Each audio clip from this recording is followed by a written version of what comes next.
Thank you all again for joining us today, and welcome to Fundraising and Development for Nonprofit Leaders. It is my great pleasure to introduce you to Arthur C. Brooks at this time. Arthur is the William Henry Bloomberg Professor of the Practice of Public Leadership at Harvard Kennedy School and Professor of Management Practice at Harvard Business School. Before joining the Harvard faculty in 2019, he served for 10 years as president of Washington, D.C. based American Enterprise Institute, which is one of the world's leading think tanks. He is the author of 12 books, including the very recent #1 New York Times bestseller, From Strength to Strength, which you might have seen, released last month, and national bestsellers Love Your Enemies and The Conservative Heart. Arthur has also published dozens of academic journal articles and the textbook Social Entrepreneurship. He is a weekly columnist for The Atlantic, host of the podcast How to Build a Happy Life, and subject of the 2019 documentary film The Pursuit, which was named one of the best documentaries on Netflix in 2019. Previously, Arthur was the Louis A. Bantle Professor of Business and Government at Syracuse University, where he taught economics and social entrepreneurship. And what you may not know about Arthur is that prior to his work in academia and public policy, he spent 12 years as a professional French horn player in the United States and Spain. He holds a PhD in policy analysis from the Pardee Rand Graduate School, an MA in economics, and a BA from Thomas Edison State College. In exec ed, Arthur teaches on nonprofit leadership and fundraising, and at the business school, courses on leadership and happiness. We are so delighted to have you here with us today, Arthur. Thank you for sharing your insights on fundraising and development with us today. Thank you so much, and thanks to all of you who are joining from all over the world. I'm seeing the messages coming in on the chat from where you're joining us from, and so wherever you are in the world, and no matter what time it is, welcome. If it's springtime where you are in your hemisphere, happy spring to all of you.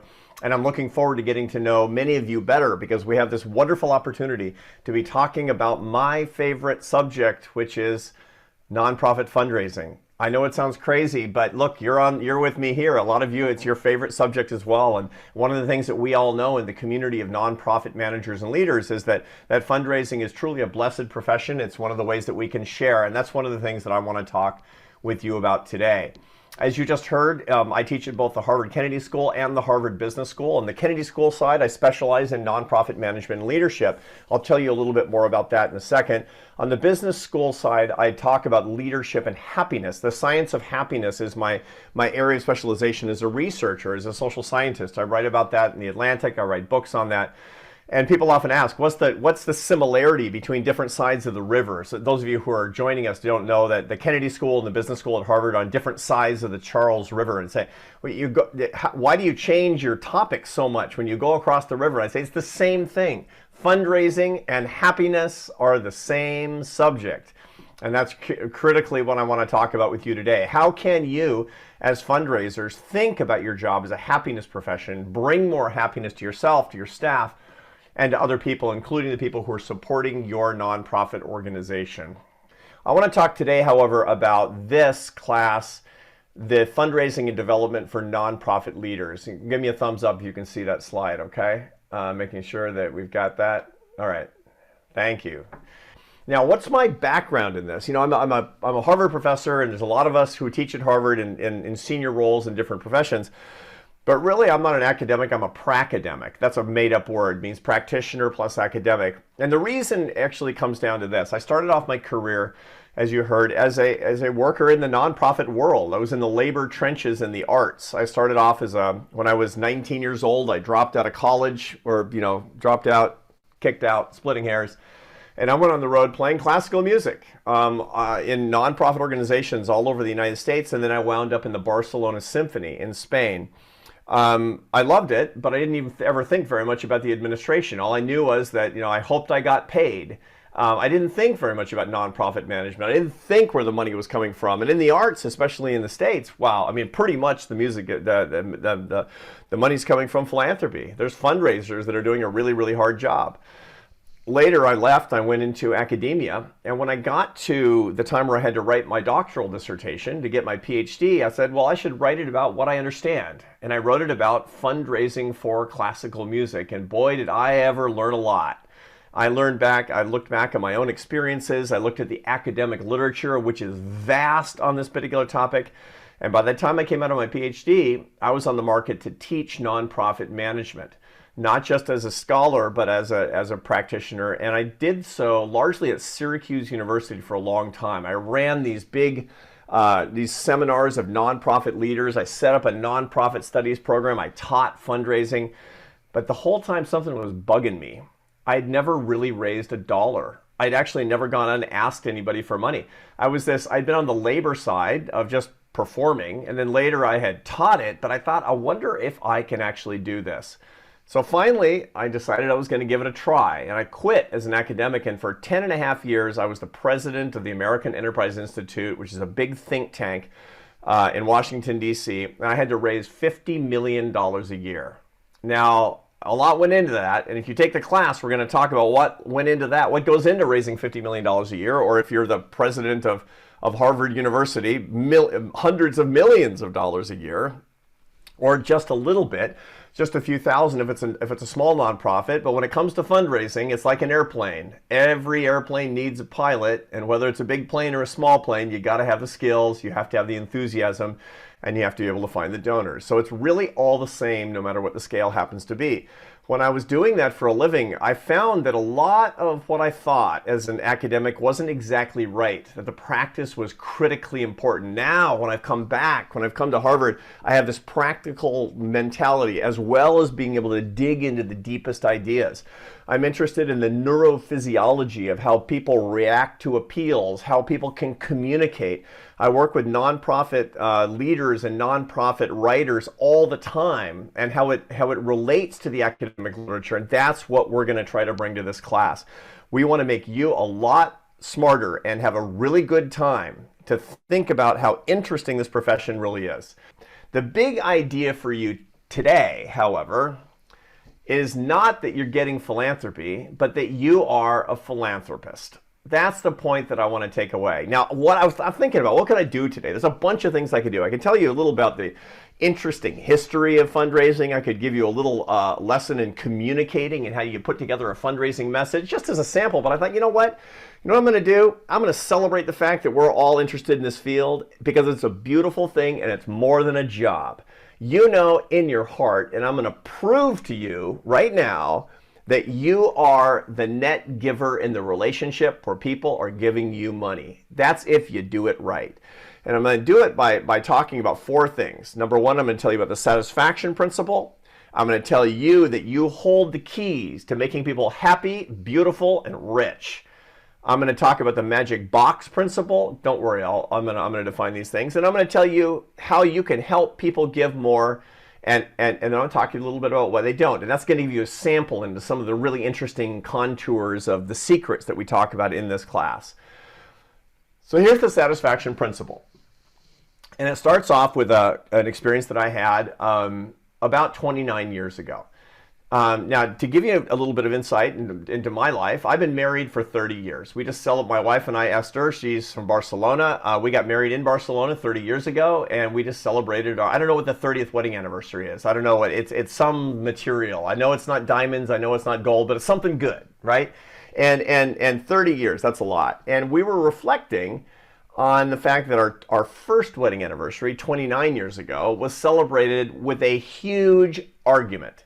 A huge knockdown, drag-out fight. And what were we arguing about? We were literally arguing about how to celebrate our first wedding anniversary, which is kind of ironic. Now, here's the deal. When we were married one year, we had no dollars. We were really poor, and we had just enough money that we had access to, pretty much borrowed, that we could do one of two things. We could celebrate our wedding anniversary by going away to the beach or by buying a couch, and we didn't have a couch. We needed a couch because we had a little apartment that had nothing in it. It looked at lawn furniture in it.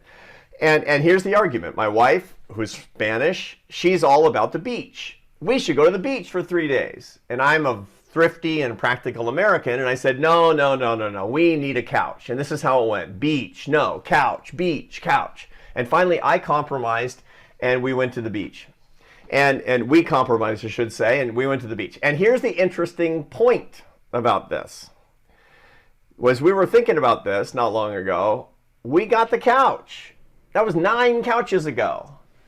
And I don't even remember that first couch, but I remember everything about that beach vacation because we experienced it together and we were in love and we still are.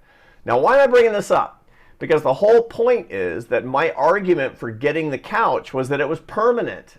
And her argument, and my argument against the beach was that it was evanescent, that it was temporary. And that's exactly the opposite of the truth. One of the key points I teach in my neuroscience of happiness class at the Harvard Business School is the following. The things that you think are permanent are not and won't bring you happiness. The things that you think are temporary are permanent and they will bring you happiness. There's a huge amount of research, and it says there's 4 things that you can do with your money. You can buy stuff, like a couch. You can buy time, if you have the money, hire somebody to cut your lawn. You can buy experiences by, say, going to the beach, and you can give it away. Those are the 4 things you can do with your money, with your excess cash. We all want A, but the research is very clear. B, C, and D dominate A when it comes to human happiness. Now, here's the catch. If you're going to buy time, you're going to buy experiences, you got to spend it with time that you love. But one of the greatest ways that you can truly buy happiness is by giving it to support a cause that really has your heart. You will be filled with joy if you do that. Now, you know where I'm going, don't you? You hold the secret to helping people buy their happiness. Now, what do you got to do? You have to fundraise with a sense of love. You have to represent a product that's all about your love for your sisters and brothers around the world. You have to be doing something truly good. And number 3, you have to be a believer. Ideally, you should be a donor to your own cause. Now, I don't mean you necessarily should write a check, although I always do that when I'm running a nonprofit organization. What I'm saying is that you should consider your employment with your nonprofit as a form of philanthropy, because guess what? You're giving your career. And that's not nothing. That's a whole lot of you that's going into it. So it's got to be filled with love. It has to be for people. You have to believe in the cause, and you have to see yourself as a philanthropist.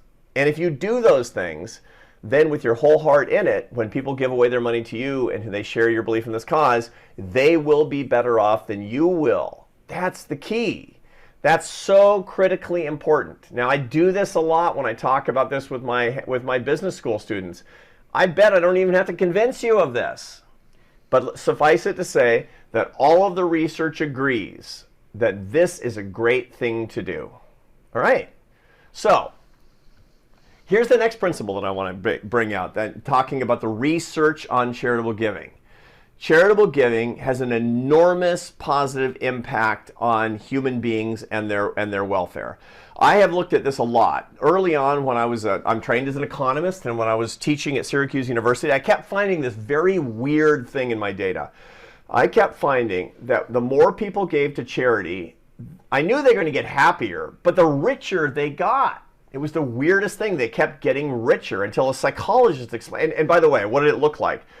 I found that if you give $100 to your favorite charity, on average, it translates into $375 extra dollars in higher income in the next year. And furthermore, I had the tests that showed that it was most likely causal. I mean, this doesn't make sense. You know, when you get a PhD in economics, nobody says, you know the way to get rich, buddy? Give all your money away. That's not an economics lesson. That's a good way to have less money, not to have more money. And yet my data showed that people actually got wealthier when they gave their money away. Well, for a long time, I didn't know quite how to interpret these data until a psychologist friend of mine, he said, well, you know that when people give their money away, they get happier, right? And I said, yeah, for sure. The data have shown that forever. I mean, you find that, for example, when high school students, when they mentor elementary school students in mathematics, versus when they're just hanging out or playing board games, they get much happier and they're more affirmed, and the results actually last. They became more effective, happier people. And every experiment shows this again and again and again. He said, so why don't you believe it makes them richer? I said, what do you mean? And my colleague said, happier people are more successful. Duh.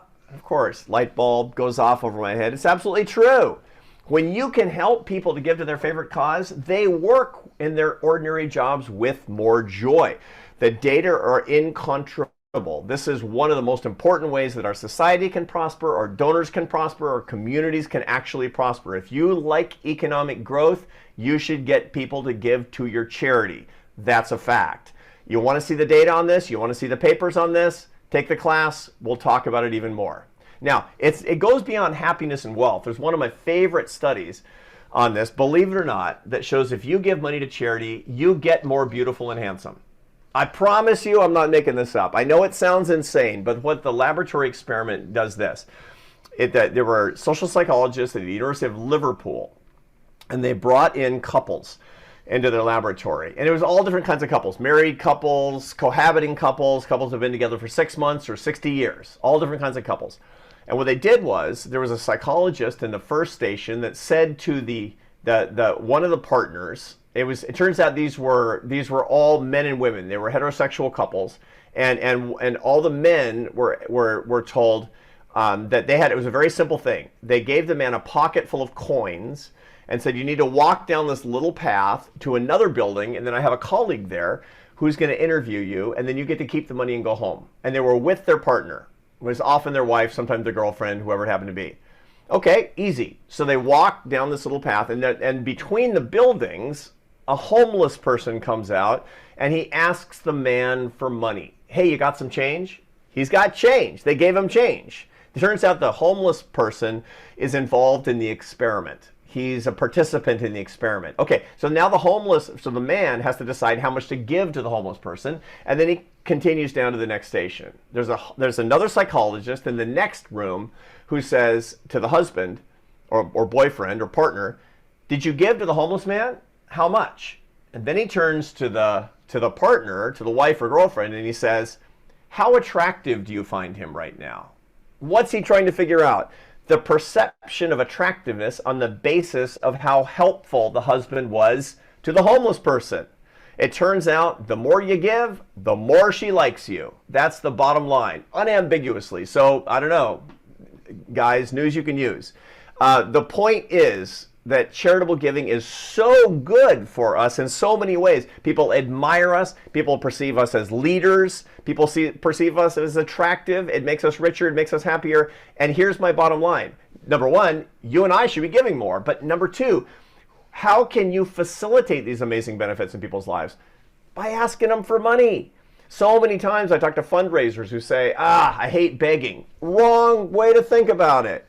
Do them a favor. Do them a favor. If you truly believe in the cause, help them to lead better, happier lives.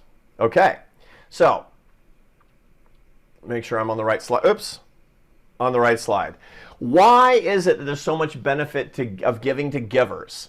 Well, there's a lot of literature, a lot of research out there, some of it practical, some of it academic, that shows that there's 5 big ways that this really helps people a lot. Number one is there's a lot of evidence that shows that when people give and volunteer, their sense of control in their own lives increases. Look, in modern life, it's easy to feel out of control. It's easy to feel that, it's like, I don't know. I mean, I'm just getting through life at this point. I'm tossed on the waves of society and the economy and everything else. When people give, they get an immediate enhancement in their sense of agency and control, and that enhances happiness, that enhances effectiveness and their success. The second is that giving always provides a source of meaning in people's lives. There's a lot. I mean, look, I'm glad that we have governments and we have to pay for them with taxes. But one of the things that we know is when people voluntarily support things as opposed to being coerced to supporting them, they have so much more sense of meaning. Why? Because when I give to something, I know that that means something to me. I've shown evidence to myself of a sense of purpose and meaning in my life, which improves happiness. And there's research that shows that that improves health as well. People get healthier and live longer.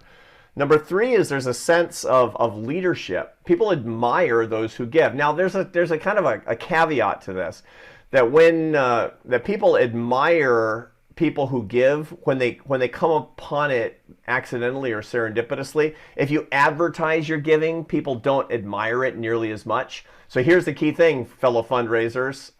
Here's the key to do it. get people to give, and then you be the one who reveals it to other people. They'll get the admiration as a result of that. That's really important. So you can say, for example, do you mind if we use your name? Do you mind if we use your name? And they'll be like, I don't know if I want you to use my name. I say, please, it'll help us if we use your name, because when people admire you, they'll give too. And they'll say, okay. And when you do, they get admiration. If they go bragging about it, no. But if you brag about it, they get the leadership and admiration benefits. Fourth, and again, you're going to read the papers and see the literature in the background on this because it's so interesting and so useful to you.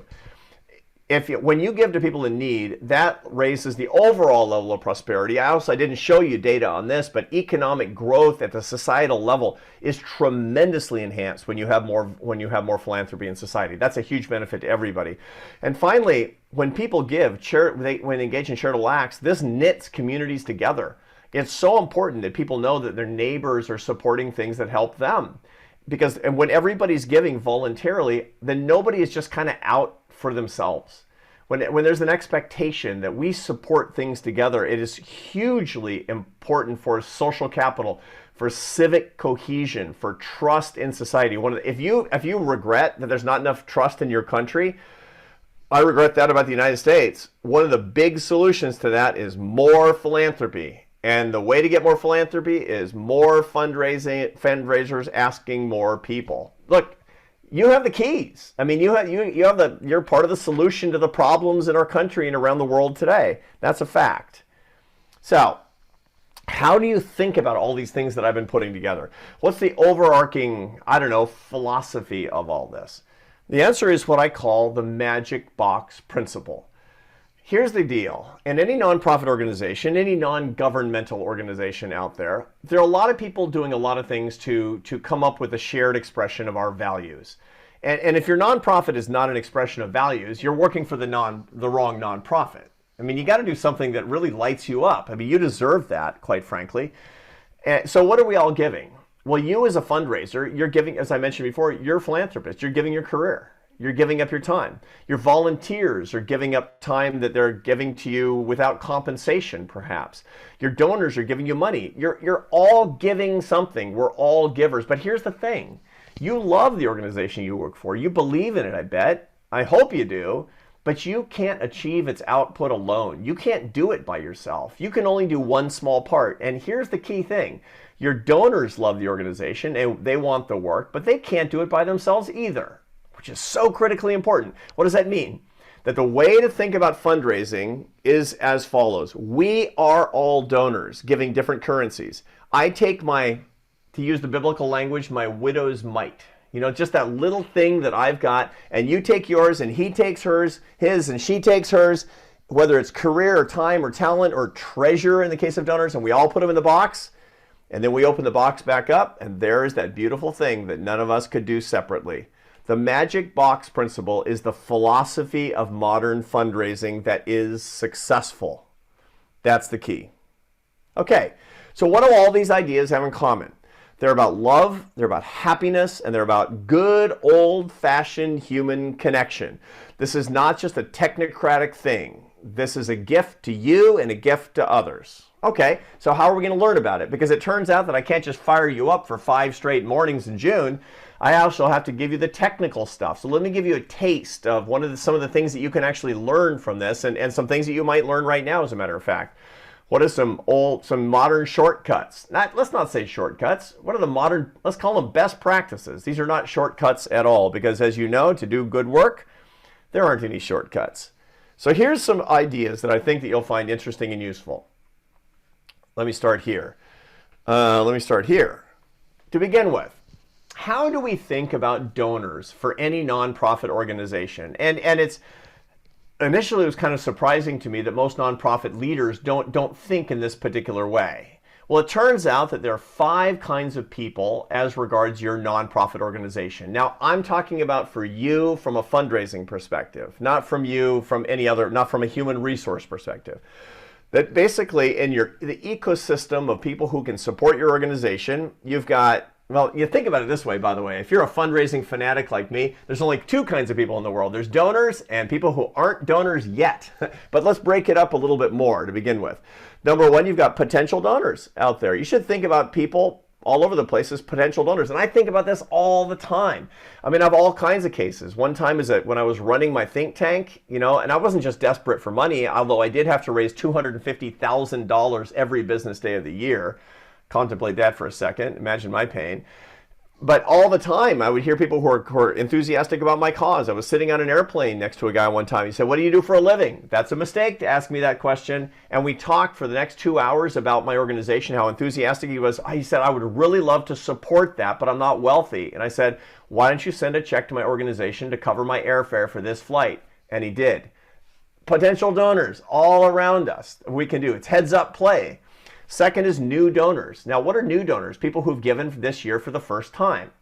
Third are transition donors. That means people who've given literally twice. They've given 2 years in a row. Core donors are people who have given to us 3 times or more. Lapsed donors are people who used to give and they're deeply lapsed if they haven't given for at least 2 years. And then last but not least are lapsed but reactivated donors. And we're going to talk in the class about the reason that this is the right list for us to think about to classify all the donors in our basic donor ecosystem. Why? Because it helps us to figure out how to use our time. Here's a typical donor file. Now, almost all of you know what that is, but that's a term of art if you're talking about this in the American context for the first time. The donor file is the list of people giving to your organization or who have given or who might give to your organization. In other words, this is the list of people in these 6 categories.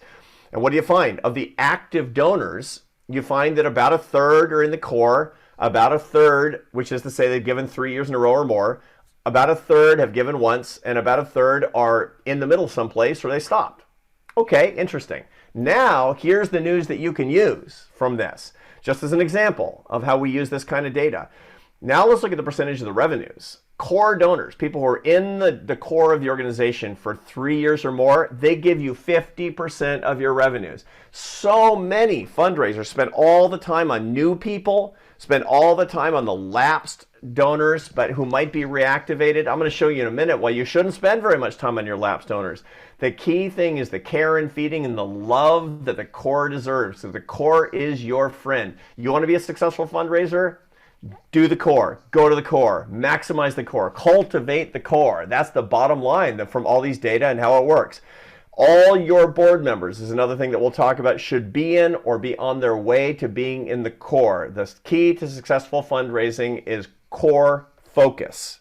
Okay, so how do you do that? And for some reason, my PowerPoint isn't working very well, so I'm skipping back and forth, but this is the next slide. How do you do what I just told you to do? If you want the magic box to be just brimming with wonderful, bright, shiny rewards, and for you as a fundraiser, that means money, how do you do that knowing that the key to successful fundraising is core management? And you'll hear this again and again and again in my class, core management. Well, the way to think about that is by thinking in terms of the strategy called win, keep, and lift. Now, what does winning mean? Getting people who are brand new or who are lapsed to come back. Now, when I ran a big nonprofit organization, and again, I had 300 and something employees. Many of you have way fewer employees than that. So I was able to have a fundraising team that had about 20 people on my fundraising team. Okay, not everybody can get that, but the key thing that I did was I had people who specialized in the new donors that were looking for prospects, they were kind of looking for gold in the hills a little bit or trying to get lapsed people back. But that's just one function. The second function is keeping donors, that once somebody has been won, you need to focus on keeping them. So that moves them from new into the transition, which is 2 years, and from transition into the core. These are people that you keep.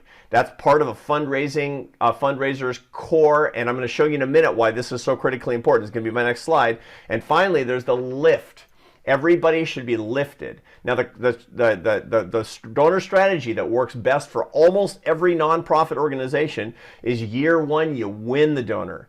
Year 2, you keep them at the same money level because that's the transition. Year 3, you move them into the core and you begin to lift them, and you don't ask for major gifts before year 4. Now, some of you are like, I don't have 4 years. I get it. And so you have to, but this is the general pattern that's most based in the psychological strategy of what it means to be a member of a particular community and to support it with your dollars. Again, you'll get all the readings on this so you can see this and all the strategy you could possibly want.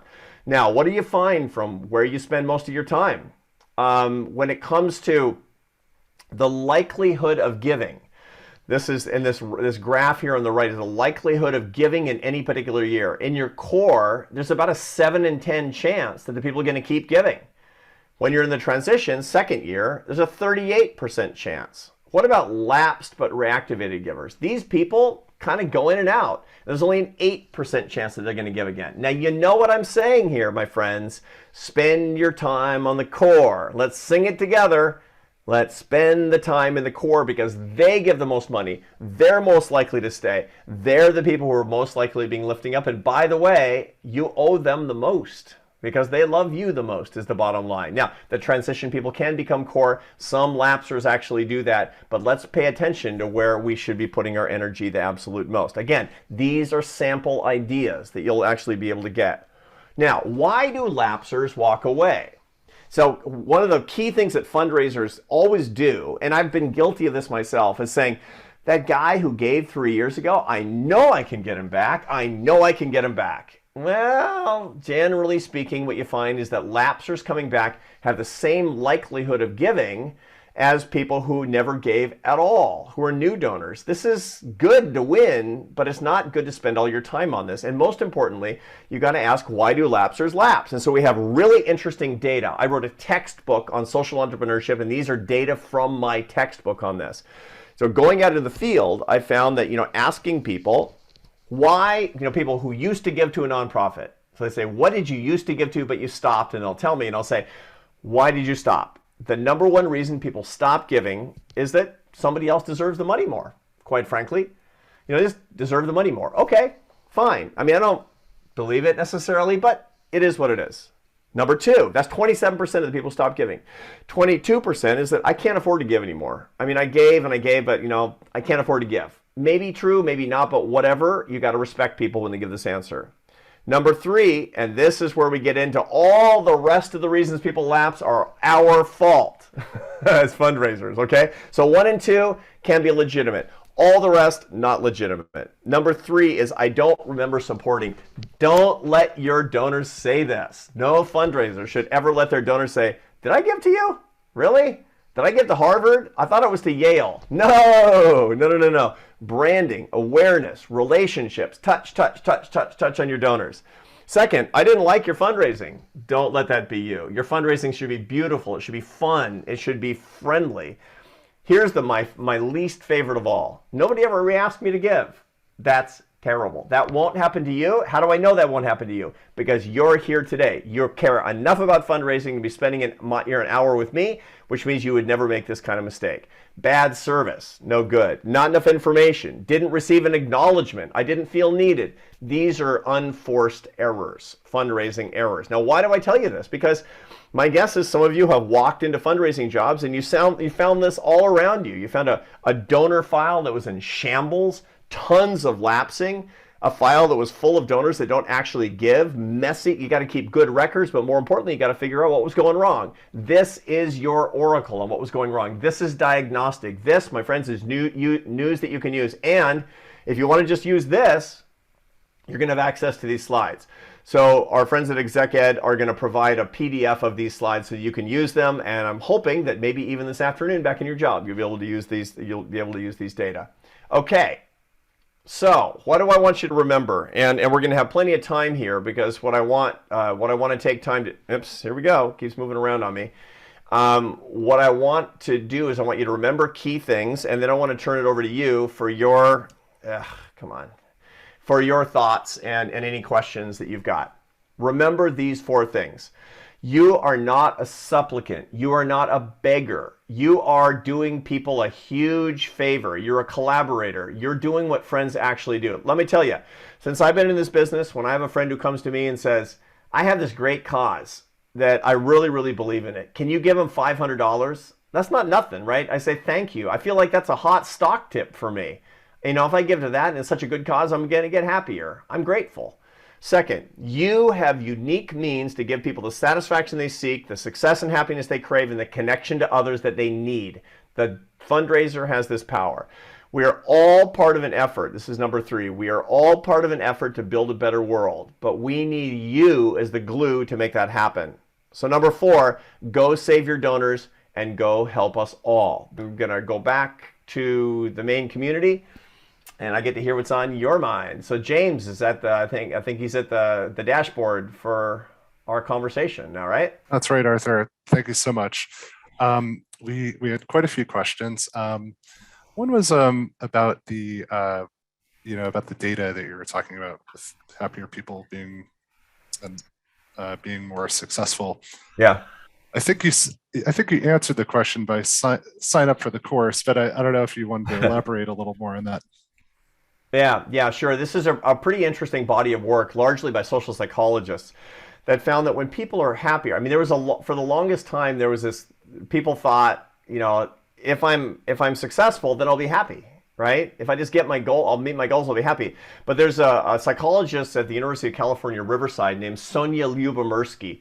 She's really one of the most distinguished scholars in the neuropsychology of happiness. And she's shown that it's true that you get a little bit of satisfaction from success, but it doesn't last very long. What really happens is if you're a happier person, you will experience more career success because you'll dig in more on your career. You'll be more committed to what you're doing. You'll have more of a sense of who you are as a person. And so that's really what this comes from, is this reverse causality that we found in the psychological research. And so things that we can do for people where they have a happier, more fulfilled life, when they feel more connected to their communities and their families, that they're going to do better in their jobs. They're going to do better in their careers. They're going to be more admired as professionals, is the bottom line. Thanks for that question. Thanks. We also had a question from Josephine about BIPOC organizations often don't have access to white philanthropists and funders. Yeah. How do we raise funds for our organizations and for racial justice? So in any of these organizations, you have different pockets of donors, to be sure. So if you're Harvard University, you're going to have access to way different donors than if you're any kind of a grassroots organization, for sure. So this is really not about whether it's activist or what kind of activist. It's whether or not it's from a very established donor pool or one that's really much more at the margins. So one of the things we're going to talk about this class is that, I mean, it's great if you've got a lot of alumni who love you because they're alumni, and some of them are billionaires. Congratulations, it's like party time. But if you don't, there's a lot of things that we can do. And one of the things that we do is we actually we cultivate an audience of people with information about our cause. I've done this many times with organizations they're really scrappy grassroots organizations. You get into the information game. You inform people about the importance of what you're actually doing. And in so doing, you find that ordinary people can be an enormous source of support because they want to actually get behind you. This is one of the reasons we're going to look at non-traditional fundraising methods. We're going to look at small dollar donations. We're going to look at lifting people up into communities. These are the things that we're going to be talking about. That if you don't have access to millionaires, then you go to people who aren't millionaires. And it turns out that they give a lot. One of the interesting things that you'll see in the class is that people who are below average income, particularly people in the bottom quartile of the income distribution, they give a bigger percentage of their income than rich people do. Now, that doesn't mean it's a bigger number of dollars, to be sure, but it's not nothing, and you can do really well, but you have to be in the business of raising awareness and then getting to people to understand that they can be part of your cause. And the way to do that, they can actually express their commitment to your cause with a check. And we'll talk about how to get that done. Thank you. I had a question from Austin about how do the ideas about satisfaction translate to political fundraising? Do we see the same outcomes in terms of happiness and satisfaction? Political fundraising tends to be kind of a different animal, and I don't do that very much. And part of the reason is because I'm a lot more interested in nonprofit organizations as opposed to political organizations. But those who do specialize in this, they see largely the same phenomena. If you want to be a good political fundraiser, let's just say if you want to get lots of little dollars that don't last, then go tell people that they'll have access to a politician and make it really transactional. If you want people to be committed to a cause and to give for a longer period of time in larger amounts of money, then you actually have to get them committed to your mission. It's all very mission centric is what we talk about. The more you use the magic box, the better off you're going to be. If you basically say, come to a dinner, you can shake hands with a member of Congress, then people will give you the minimum. If you tell them, because what is that? That's what we're going to be talking about. The class is called premium fundraising. If you give people free stuff, then they effectively feel like they're buying a thing in exchange for their contribution, which puts a bottom level. It puts a ceiling on the fundraising as opposed to a floor. And what you really need to always be working on is principles of mission adherence. We've got a few hands up too, James, if you want to look at that. Yeah, we could go to hands. Let's go to Mona. Mona, you're up. What's on your mind? Hi there. Hey. Hi from Jordan. I'm an American living in Jordan. I recently joined the YWCA in Jordan. How effective is NGOs like the YWCA collectively doing fundraising? Would that be touched in your course, or has it been studied? So tell me more. So what do you mean by your question? So you're talking about NGOs, international NGOs? Yeah, there's YWCAs all over the world. Yeah. How effective it is collaborating with groups like the YMCA as an NGO to fundraise successfully? Oh yeah, we'll be talking a little bit about actually branding in the course. We'll be talking about that a little bit because it can be pretty effective as it turns out. Ordinarily, I mean, by the way, it also has some liabilities attached to it because when you cross-brand with another organization, you hitch yourself to an organization that you might not like their message and you might not like their communications very much. And I've seen that go south in a big way a bunch of times. But that said, the organizations that do the best on that are for-profits that get in league with great brands like the YWCA. I mean, it's a platinum brand in the nonprofit world. And so a lot of for-profits will want to do that as a result. You can come up with some mutually beneficial ways for for-profits and NGOs to get together. So we will be talking about that in the course. Yep. Thanks for that. Good luck with your work, and I hope it's beautiful. I bet it's a beautiful day in Jordan. Great, thank you. Appreciate it. Yeah, beautiful. Thanks. Early evening. Thank you. As always, Jordan's a beautiful country. All right. How about Omar? Okay. Can you hear me? Sure can. Okay, thank you, Professor, for really this brilliant presentation and very exciting. So I have been in fundraising for like 15 years. I'm now the Director of Business Development for international organization, which called Nutrition International. My question is about my focus in fundraising is mostly about institutional, where you build those huge proposals submitted to USAID or any other big so-called donors that also you do positioning and so on. I was just looking at if that part will be covered into the course. And also my interest would be really regarding to the philanthropy. How can we build a kind of fundraising network, for instance, in the area like Africa? So since it's quite something that we are trying new, if you will be talking about the infrastructure that's needed to really start and get appetite to people to donate. Yeah, no, that's great. Yeah, that's great. And thank you for that question. We will be talking a little bit about grant writing, although not too much. We don't have too much time. But on the day that we talk about corporate and foundation philanthropy, we'll also be talking about grant writing. For many of you, this is grant writing to governmental agencies, which effectively work as if they were foundations. So it's a lot of the same ideas. Now, we'll be talking more about voluntary giving as opposed to grant giving, which actually comes from tax funds. But most of the same principles will actually apply along these lines. We could do a whole class in grant writing, and most universities do have classes on grant writing. But this is going to be our class is going to be a lot more psychological than actually just figuring out how these systems work. I mean, we'll talk about that a little bit, but it's not quite as much when it comes to getting into a network of people that can understand this. And again, this is super important for a lot of you who are not in the United States. It's easy for you to feel kind of isolated. The United States has more nonprofits per capita than any other country and has a lot more philanthropy. by a wide margin than any other country. So it's actually, there's a big community in the United States that you tend to be involved in, but outside the United States, it can be a little bit isolating. And so one of the things that I recommend is for social entrepreneurs is to put together communities of nonprofit managers and fundraising professionals where you live.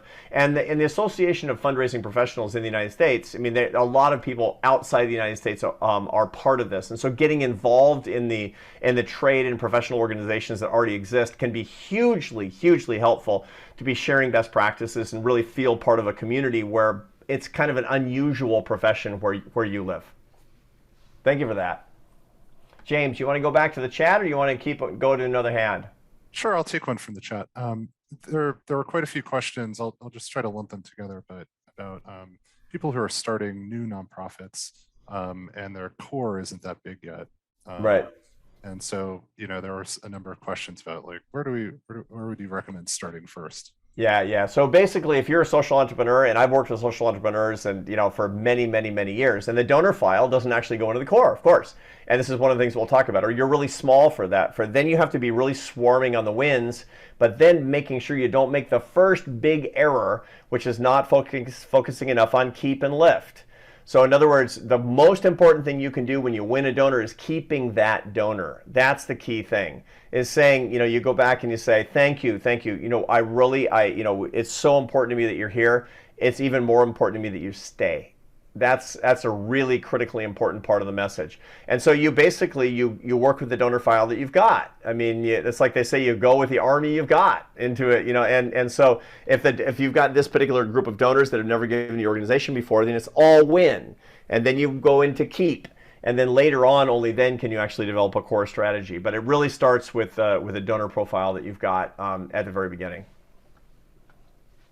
All right. I think we have time for maybe one more question. Maybe we could go to Michelle or Michael.